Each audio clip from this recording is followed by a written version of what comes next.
Hello， 大家好，这里是从来不出村的小包。今天我在翻看数值包网站的时候，突然发现这个作者做了一个可以生成一个球体的数值包啊，非常的令我震惊。那这封面和标题不就直接出来了？拿来吧你！于是我火速把它下载过来，然后现在我们已经安装好这个数据包了。然后我们想要使用这个功能的话，首先要在我们的手上拿一个鬼域君钓竿啊，然后把它放在副手。它放在副手之后，我们就可以发现我们主手的各个栏位会变成很多不一样的英文啊。我们直接来示范一下吧。首先是这个生成一个400个方块的球体，我们只需要对着一个实体方块右键一下，当当当啊，一个400个方块的球体就生成了。然后我们可以使用我们的选择按钮，1号位对它右键一下，然后再选择移动按钮。选择了移动按钮之后啊，就可以向着我们面对的方向啊移动这个球体。所以我们想要把它推上去的话，人就要走到底下去，对它按右键。然后我们还可以改变这里面方块的形状啊，可以看到这里面的方块都是由一些泥土块组成的。再从背包里拿出一个干草块，然后把这个干草块放在3号栏的位置，就是 change 的位置。右键一下，这个圆形上面的方块就会全部被改成这个干草块了，甚至连火把都可以被改在这个圆上面，连生物的头颅都可以啊，非常的有意思。我们还可以做出一个巨大的钻石球体啊，看着就非常的昂贵。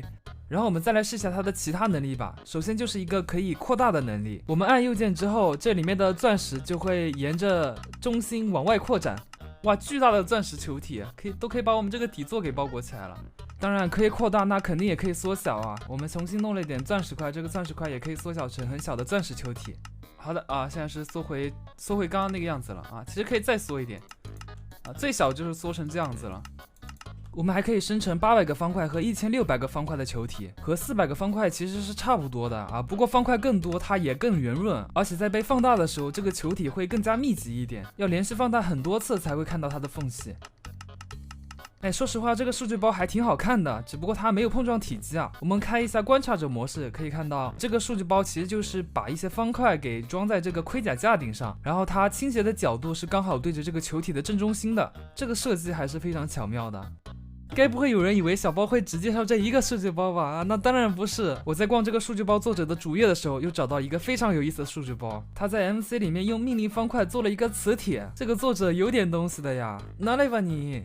然后我们下了这个数据包之后，它就会给我们2个命令方块，左边的这一个是个铁块，是一个可以被磁力吸引的方块，然后右边的这个是个铜块。其实讲道理的话，这个铜块是不应该被吸引的，它是没有磁性的，咱们就忽略这一点小细节好吧。然后你们可以看到，我们放下的这些铜块，它会移动到距离这个铁块最近的位置啊，也就是像一个球一样把这个铁块给包裹起来。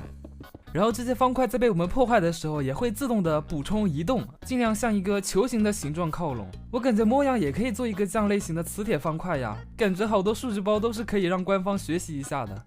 当这个铜块被挡住之后，它也是会往那个铁块方向跑的。你看，我们现在弄了这么一面墙啊，它都会往这边跑。我们再来重新做一个碗状的掩体。好的，这个掩体弄好了啊，那这个时候我们放下方块，它就不会被吸过去了，所以它是不会绕一大圈去那个铁块那边的。OK， 那么以上就是今天要介绍的这2个非常有意思的数据包了啊，作者都是这一位大佬啊，如果感兴趣的话可以去搜索一下。那么我是小包，我们下期视频再见，拜拜。